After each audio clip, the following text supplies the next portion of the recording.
let me bring in Gene, and Gene can introduce our great panel. Thank you, Dave. I'd like to give a brief intro as to why we thought this was important. As we entered into the pause, a lot of things happened throughout the sports world, throughout our country and everything. But the sports world obviously was not immune to it. And a lot revolves around finances. A lot revolves around the schools being able to be sustainable. A lot of it revolves around taking a hard look at some of the issues that actually were prevalent before the pause hit. But I think everything has been accelerated by the pause as we've taken a look at the financial impacts. And it's given time for a lot of schools to take a look at how they're operating their intercollegiate athletic programs, how conferences are operating their intercollegiate athletic programs, and is the NCAA still the viable organization that put itself together way back? The college presidents took control pretty much in the late 90s, and for a couple of reasons. One is that enrollments became very important to college presidents, and how the expense of sports fit into the operations of colleges affected them was important. And the second thing is that, especially at the large Power 5 schools, the reputations of presidents were pretty much tied to the success of their major athletic programs, primarily football. And so presidents said, if we're going to be looked at as to why we are or aren't successful, we should have more control over the association that is really much directing our fate. And so that leads us to the discussion today. Is the model that currently exists, and where athletic programs currently exist, both at the school level, the conference level, and the national level, really where we need to be going forward, or should we be looking for change? So with that, I'm going to introduce our first panelist for today, Dr. Mark Reed. He and I have a long-standing relationship from when he was a student, actually, at Fairfield University and the head of student government when we first met. And then later he became my boss. And I can tell you that our relationship over the years has done nothing but grow, and the respect that I have for him and everything he's done. And I'm very proud of the fact that he's now the president of St. Joe's College in Philadelphia, Pennsylvania. He's the 28th president. And he took over in July of 2015, and I was fortunate to be invited to his inauguration. Since that time, he has prioritized sustaining and expanding academic quality of the institution, the financial strength through sound management, and collaboration as far as the operation of the school is concerned. Negotiated a partnership with the Barnes Foundation, which is internationally renowned. His vision is taking shape in St. Joe's strategic plan with bold, new, and forward thinking.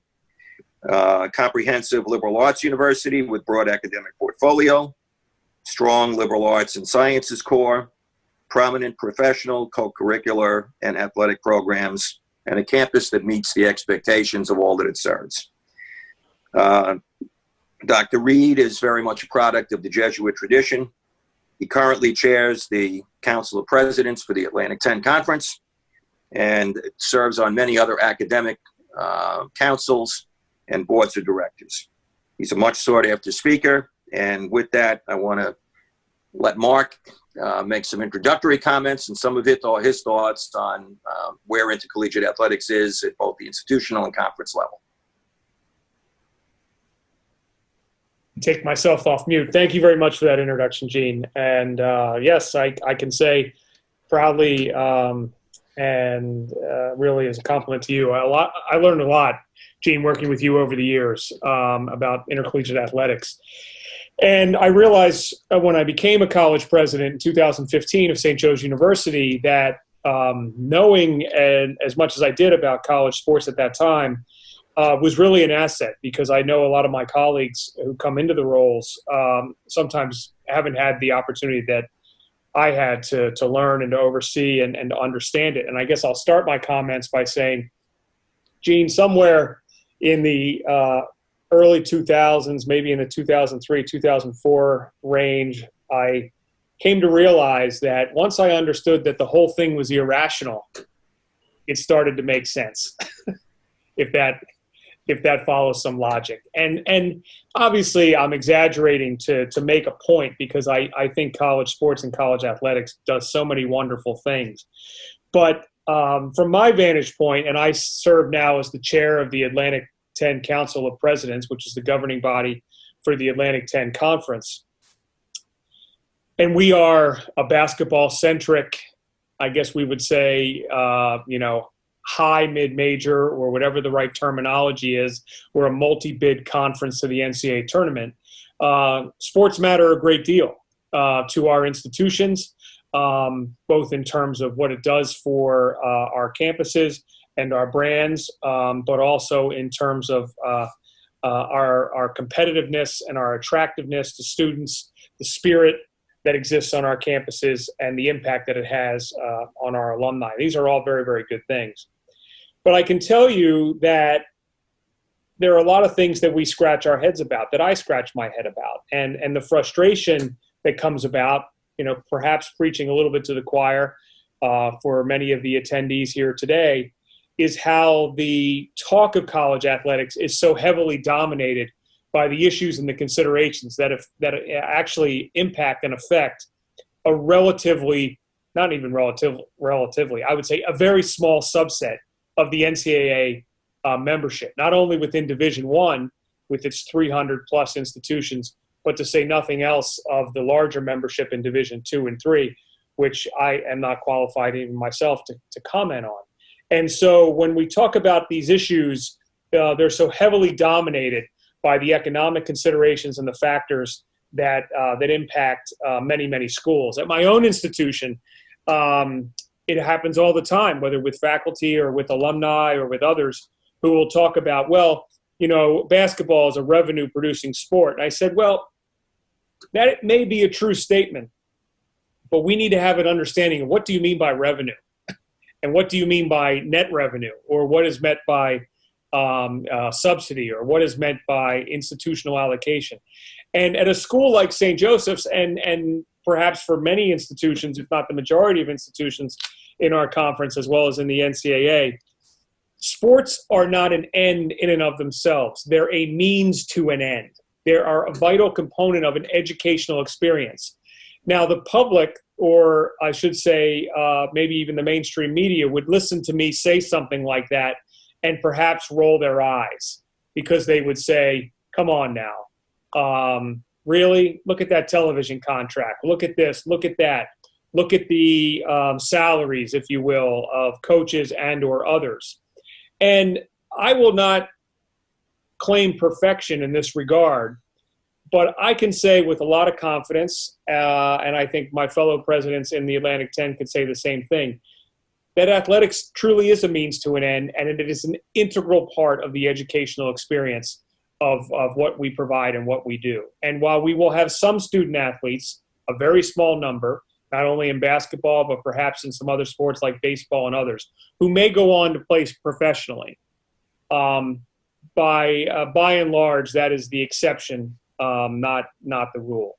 And so where we are today, Gene, and I'll wrap up my comments, I think, we're at a point in time where the narrative around college sports and around the NCAA is not always good.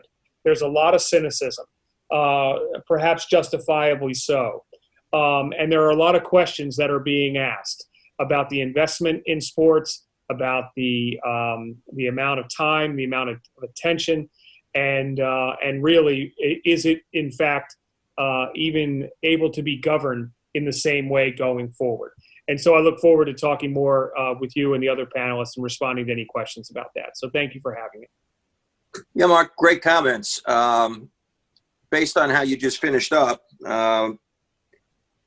do you think conferences in the way they're currently comprised is a good thing? In other words, if you took a look at the earliest conferences that existed, there was a lot of geography that was included.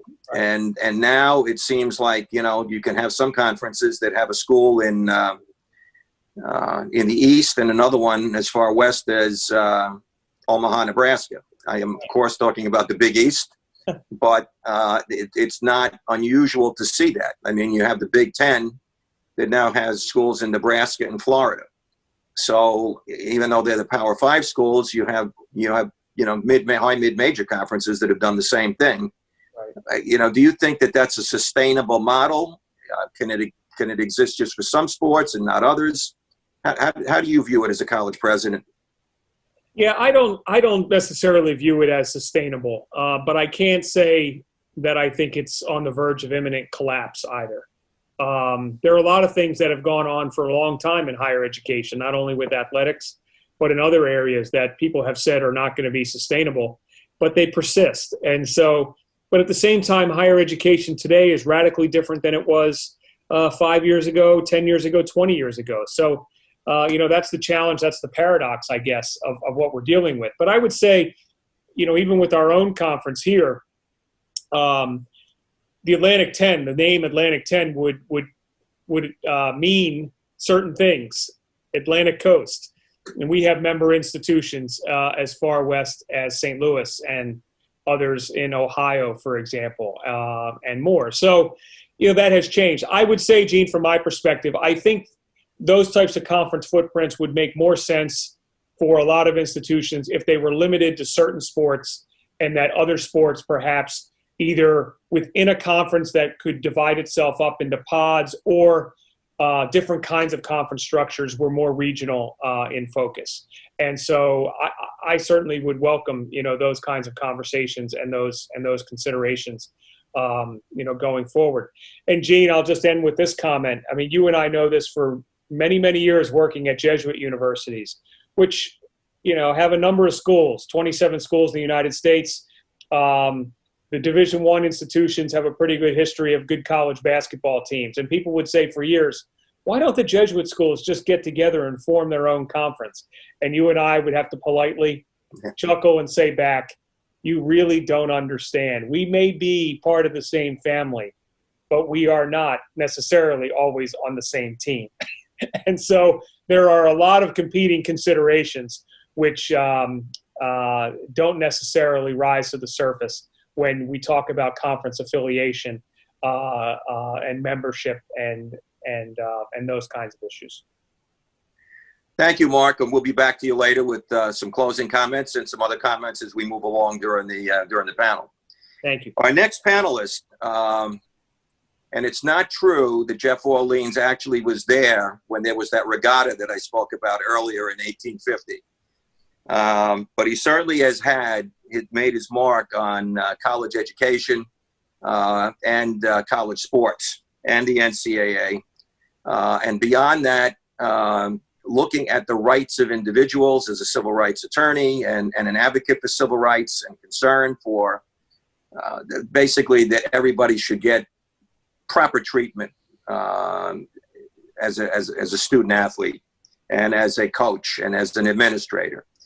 Not a lot of people know that besides his having a law degree, that he also assisted in the writing of Title IX back in 1972 when he was working with the government. In general, he has been chairing such things as the NCAA Gender Equity Task Force. He brings over 4 decades of being on NCAA committees. I worked with him when, in their infinite wisdom, the NCAA was going through the restructuring process back in the 90s, and one of the sports that became a focal point for that restructuring was football. And at the time, a lot of schools in Division I were playing down in Division III football and Division II football. And all of a sudden, it was like, well, no, you can't do that. But it didn't work both ways. Schools that were playing up that were Division II and III in other sports got the opportunity to be grandfathered, but the Division I's had to find a home in Division I football, which worked out for some and did not work out for others, but it wasn't for a lack of trying by Jeff and myself to try to make it work. So he's been there through all of that. He's seen the change in the governance structure. He actually, as executive director for 24 years of the Ivy League, probably had the one conference in Division I that had real meaning in terms of being together and roots in being together, and not the crazy. You haven't seen anybody join the Ivy League, and you haven't seen anybody leave the Ivy League, and that pretty much is an anomaly in today's sports structure. So with that, Jeff, I'm going to turn it to you and for some comments, and then I'll have some questions for you. Great. Thank you very much for that great introduction, Gene. I'm glad to be here this morning. I do want to say that one of the things I learned early and often as commissioner for that long time was that my Division I commissioner colleagues and their conferences, I think, were trying to do exactly what we were trying to do. They were trying to provide a good experience within their academic and student experience missions and within their finances. And when people would begin to talk about problems or scandal or issues in Division I, it struck me that unfortunately those often congregated in specific conferences or sports, basically where the money was. And I always thought that the rest of Division I was always glad to hear good things about the Ivy League, but I always thought that the rest of Division I was underappreciated by the media because it was an easy story to say, that Division I had lost its way, but it was the wrong story. It was not a true story. I do think that we talked about this on our preliminary call earlier in the week when we talked about what does it mean to say, is this system sustainable? I think it's important to go back to what you said, something you said at the beginning, which is that the problems we're dealing with have been with us forever. And they're going to continue to be with us for a long time, because wherever you have financial issues, whether they're a big revenue or meeting budgets or anything in between, there are difficulties, and people are trying to be ambitious and to use athletics in ways that serve their institutional purposes. And it's expensive to do that, and it's difficult to find the right mix on campus. And so when I look at this, I tend to think of two things. One is we're always going to need some kind of national governance. You could call it the NCAA, or you could call it anything you want. But by whatever name, we're going to need national governance if we're going to have anything that looks like common eligibility, a common sense of who's lining up on the other side of the field, and even regional, much less national championships. So we could abolish the NCAA tomorrow, as some people have called for, and we would still need a governance system. I think it's important to remember that. A second point I want to make is when you think about, is the system working? The question I would ask is, you have to say, what does that mean for it to work? And for me, it means, does the system generate decisions that for your school or your conference seem like they're going to be helpful and give you some stability and some permanence and some ability to do what you want to do? And do you feel like you have a role in making those decisions? Division I is big and diverse, and Divisions 2 and 3 are even bigger. And maybe not as diverse, but they're huge. And so trying to have a system that makes decisions for 1,200 schools at a time, or for 350 schools in any division at a time, is always going to be difficult. And I'm not sure that changing, voting or changing governance patterns is always the answer when things go wrong. I do think that we need, within the NCAA, certainly within Division I, we need to figure out a way to make our own decisions and not to be stuck and get sued and then have courts make decisions. It's a bad way to set national policy. And if I were, my major concern with the current structure is that too often, for whatever set of reasons, issues wind up in court because the governance system can't adjust the way it thinks to what students think or what media companies think or what other potential actors think, and we wind up in court. And to me, that's just the wrong way to do business. It means we've lost control of our decision making. And the third thing I'd say about structure is, I think this is the time when schools really need to concentrate and conferences really need to concentrate on where do you want to be in 5 years. The pandemic, as terrible as it is, will work itself out. The issues of what the Power 5 schools want to do in their media rights contracts, those will work out in some way. And if we, at this time of change, focus on kind of responding to those things, we'll lose the opportunity, I think, at every level to say instead, where do I want to be in 5 years? Whether I've got a 40,000 person public Power 5 school or a 1,500 person private Division III school that's tuition dependent, what do we want our athletics to look like in 5 years? How do we want to fund it? What's its institutional mission? What percent of our student body is it going to be? How are we going to connect it with our community?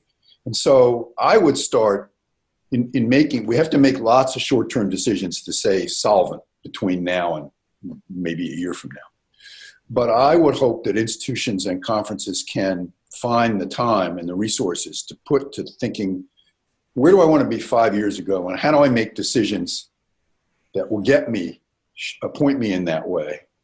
And how do I think about the governance structure, not in terms of whether it's responding to the pandemic well, but whether it's going to give me the chance to make the decisions I want to make over the next 5 years. I think the really hard part about what we're all going through now is that not enough hours in the day. There are these huge, terrible health and financial issues that Mark and every other president are dealing with. It's hard enough to figure out how to make those decisions in the short term without taking time away from that to think about the longer term. But I think that may be the most important piece of the governance discussion today is figuring out where you want to be at 3, 5, however many years out, and then coming back and saying, well, what does that mean for how I think governance works, no matter who I am and no matter what division I'm in. Jeff, a question for you on that. Obviously, you were part of when the decision was made to go to representative government within the NCAA. You were part of the governance structure. What's gone wrong, do you think, as to why we're winding up in courts, and why does it not seem like the governance structure can keep ahead of this and solve its own problems, as opposed to winding up just saying, well, let them take us to court? Well, my personal sense is it's because we have two different divisions in Division I, and we haven't figured out how to reconcile how we treat our athletes in those divisions. One division is a set of schools that make a lot of money. And because they make a lot of money, their athletes increasingly want a bigger share of that money. And the other part of Division I is everybody else. As Mark said, you can talk about revenue, but there's a difference between revenue and net revenue. You can have a $25 million budget that is not revenue dependent at all. It's dependent on institutional investment because you're spending it to provide opportunity for your athletes, not as a commercial endeavor. And my sense, maybe this is too simplistic, but I see the lawsuits over and over and over again. They come from athletes who are trying to get more opportunity to be in the decision-making about the big money and to have a bigger piece of the big money. And the Division I leadership focuses on somehow reconciling those issues with a definition of amateurism that the courts are not finding attractive in the big money sports. And so those decisions bind all the rest of us in Division I, bind all the rest of the sports and all the rest of the schools. And my sense is that at some point that has to stop. There has to be a way of dealing with the athletes' desires in the big money sports, and then dealing with what it means to be an athlete in all the rest of the sports. And until we get out of that dilemma and have a way of making decisions separately for those two sets of sports, or until the people in the big money schools come up with a different set of decisions, that we're just going to continue to feel this this tension and this pattern of winding up not able to make decisions that will hold up in court. Jeff, you're a consultant to the Knight Commission, and I know that the Knight Commission is looking into this same question going forward. A little bit maybe about telling us, what's coming out from the Knight Commission to try to get a handle on all of this. Well, I'm glad you asked, because either today or tomorrow we are going to soft launch a survey of Division I presidents, athletic directors, student athlete advisory council chairs, faculty reps, and SWAs, asking about exactly these issues. What issues are of concern to people, what changes people might or might not find attractive. And we're hoping that those responses, we're hoping for a very high response rate, and we're hoping that those responses will help us see and communicate to the Division I public where people have a common sense of the issues, where they might have common solutions, where they have different senses of what will work or what the issues are. It's going to be the first empirical study of what people think, ranging all the way from presidents to students in Division I. And we're very excited about doing it. As I said, it will soft launch this week by email. Thank you, Jeff, and we'll be back to you with some closing comments. Now we go to the college campus and Marilyn McNeil. Dr. Marilyn McNeil was named the Director of Athletics at Monmouth University on April 15th of 1994. She's the sixth person to hold the position. She has guided she's also a Hawkmark down at Monmouth, and she has guided her program into the Metro Atlantic Athletic Conference. She has had sustainable success. It's been a great career. Numerous Commissioner's Cups, 5 consecutive Commissioner's Cup titles. Monmouth teams have really hit the road running in the MAC. Marilyn has been a coach. She's been an administrator. She's been a colleague with me in 2 different conferences, both the Northeast Conference when she arrived in Monmouth and the Metro Atlantic Athletic Conference when they moved conferences. She's elevated her sports program in many, many ways. She's been a great fundraiser. She's been a former member of the NCAA Division I NCAA Committee on Women's Athletics and the Management Council, so she's been in the governance structure. She's been in NACDA on the FCS Council and has chaired it. She's actually a native of Canada. Then you'll be able to tell that in her accent. She hasn't lost that.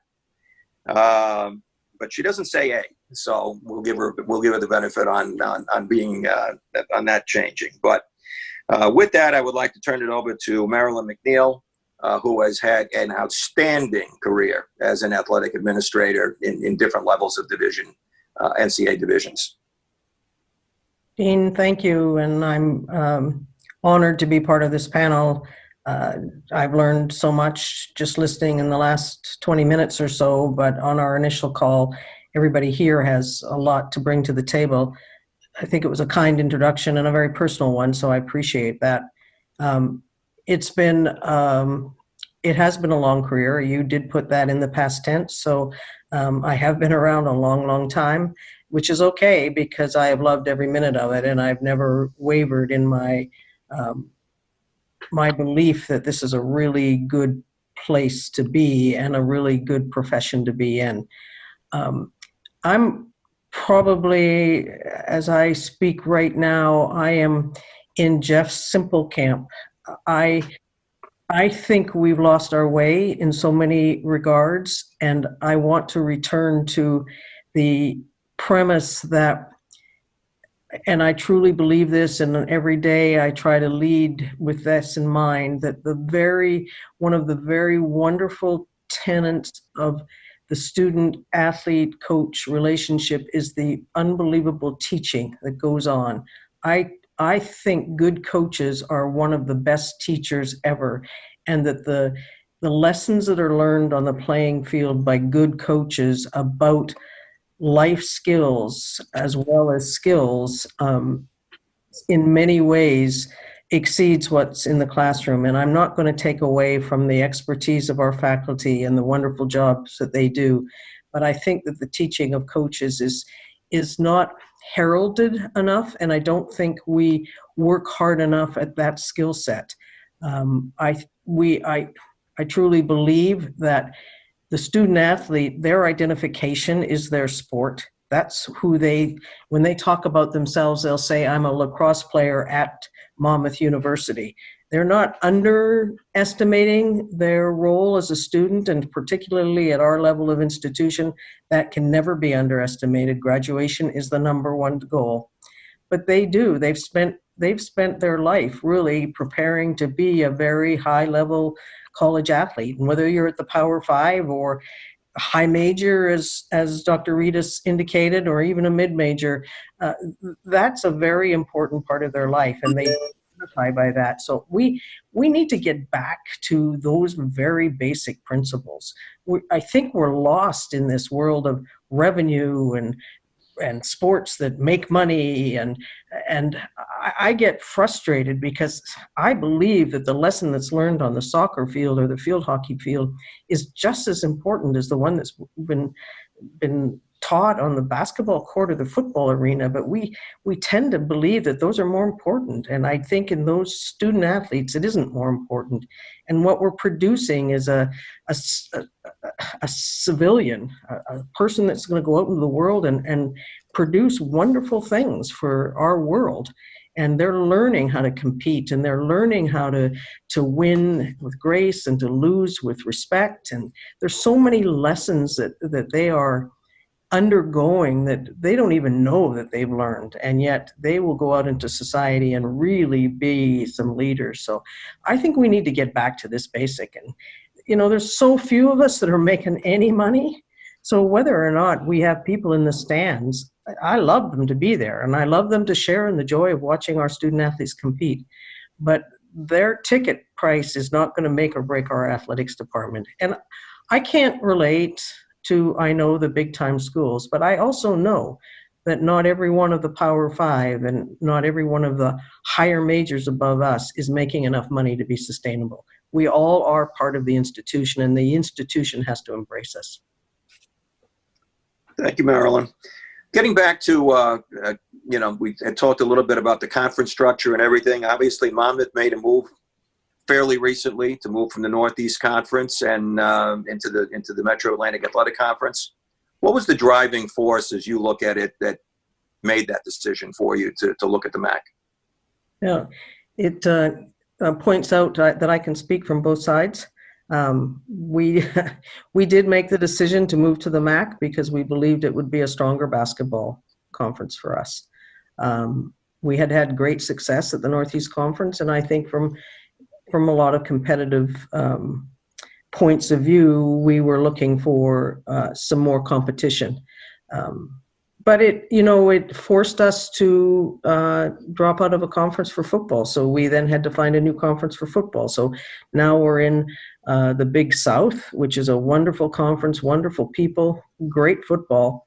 But we're also playing in North Alabama and Southern California or South Carolina. So it's not exactly in the Northeast, but those are the things we've had to deal with. And I do think that it would be really good if we just hit a pause and maybe looked at some geographical considerations. One of my former presidents, and you're in a long time career, so I am now 5 presidents into Monmouth's history here. One of the former presidents said to me, why don't we just have conferences based on sports?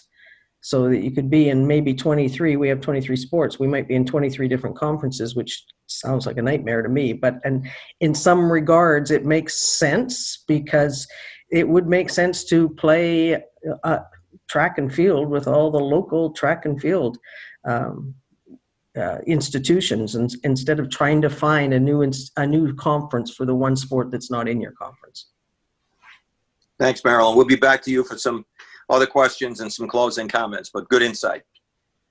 We now move to Dan Coonan, who's the president, CEO of the ECAC, the Eastern Collegiate Athletic Conference. And that he got that position in 2017 from a national search.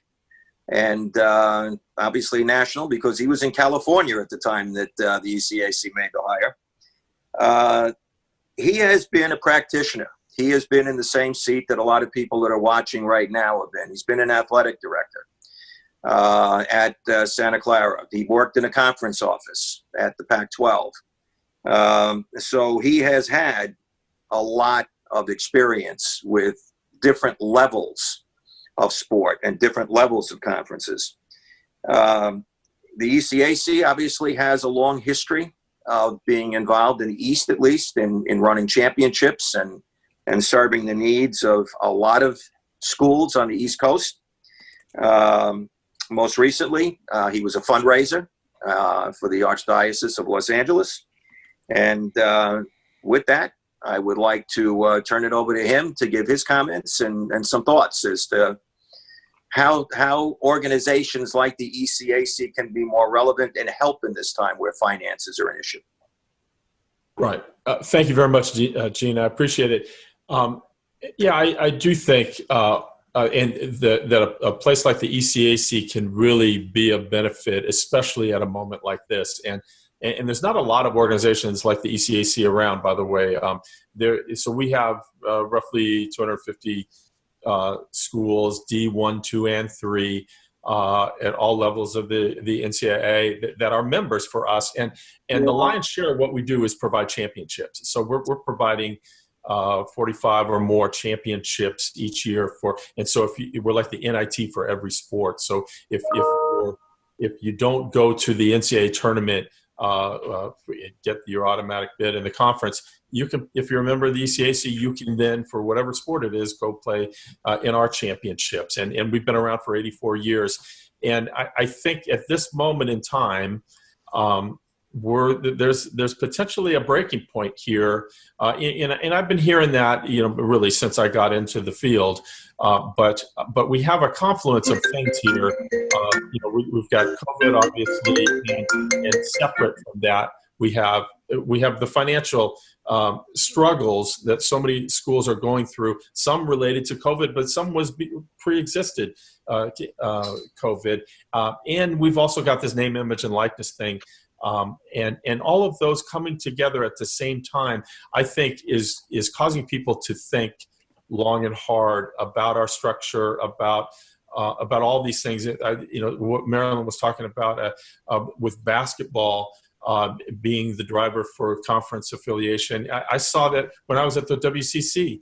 When we made choices about who to bring in, it was all about basketball, and that didn't always necessarily inure to the benefit of all the other sports. In fact, we made some decisions primarily to bring in schools with high basketball profiles, which made it more difficult for other sports, and meant that none of our programs could play on Sundays, and that had implications for class time and all that. But the driver was basketball, and now people can look at this and say, well, should that be the case? And should if a school like Gonzaga wanted to be in the Big East just for basketball, but play all their other sports in a like-minded conference of Jesuit and Catholic schools on the West Coast, but be big time for men's and women's basketball and do it in a Title IX friendly way, should that be okay? And should you be able to have different sports in different divisions? And I think in light of all the factors that are happening, there may be a movement toward that, whether within the NCAA structure or outside of it. And I think the ECAC is in a great position to provide opportunities. What we do, we try to provide value for the intercollegiate athletics experience of all our member schools in the Northeast and now beyond. We've gone actually national in some areas like equestrian and esports and all. But as championships, and we're hearing this from the NCAA, and our schools are hearing it, the championships might be dialed back. And go more regional, and championship opportunities, especially for Olympic sports, might be a lot less.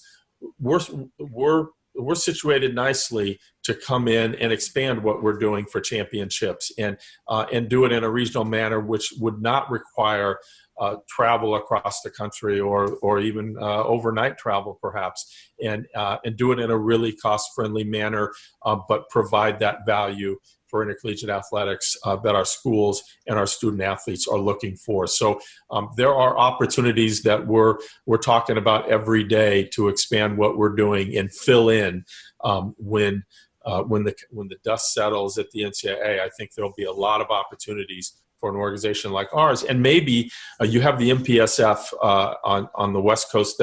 That's a smaller version of what we do. You may have regional organizations like ours coming together and springing up in some areas, but also potentially even coming together and filling in some of the gaps that may exist when all of this plays out. Thanks, Dan. One of the things that came up one time when I was serving on a committee, and the NCAA decided to really help everybody out by giving out AQs, and this happened in divisions 1, 2, and 3. And I looked across at a colleague and I just said, the AQ may be the one thing that drives us all financially out of business. And I don't want to say that some of that is prophetic, but when you take a look at some of the decisions that have been made with regard to sports outside of basketball, in terms of competition and how much conferences are doing to outdo other conferences, the AQ has been difficult. And a lot of people think everybody makes money by going to the NCAA tournament. Well, you don't really make money if you win in tennis and you go to the NCAA tournament. And I can remember one of my years at Fairfield, and it was great. Our men's and women's tennis team won the MAC and got to go to out to sunny California to play at USC and in both men's and women's tennis. And I had colleagues on the faculty who said to me, well, boy, that's great. How much money did we make on that? I said, no. We didn't only not make money, but we actually lost money. And Marilyn, you can attest to it being in football, that if you participate in the football championship opportunity, you spend a lot of money to get to the championship in the FCS level. And, you know, even if you go to the Power Five, if you don't make it to the college championship, you go to a bowl game. Bowl games cost schools money to go there. I mean, it's not like people are making money on all these things. So I think, as everybody has alluded to here, you know, there are maybe a hard look that's got to be taken across the board as to how we spend our money. Questions that came up from attendees, and I want to hit them at this point. One of them was the diversity initiatives impact on intercollegiate athletics. How does diversity initiatives impact in the future, considering the financial landscape? Jeff, I know you made comment back, and I'd like to let you address it. Marilyn, also, if you would. Well, to me, this is pretty straightforward. We have an absolute need and an obligation and an opportunity to make progress in the area of race. Many of the reasons that Marilyn said, many of the things that Marilyn said about how athletics affects our individual athletes and helps them grow, just magnify the reasons why we have an obligation to make sure that intercollegiate athletics provides a real recognition of Black athletes and coaches and administrators, and real opportunities, non-discriminatory, open, equal opportunities, and that we work with our colleagues in K-12 education to widen the interest and ability of all young people. But in these days, we really do, I think, need to acknowledge the needs of younger Black people, to give them the opportunity to participate fully as students, and then as coaches, and then as administrators in athletics at the college level. We can do this.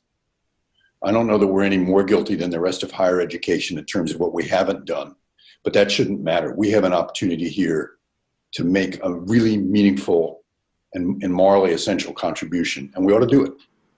Right. And Marilyn, you made a comment that it's not all about money.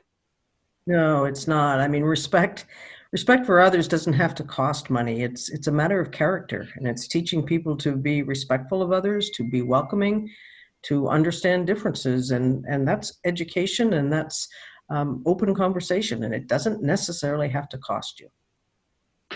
Okay.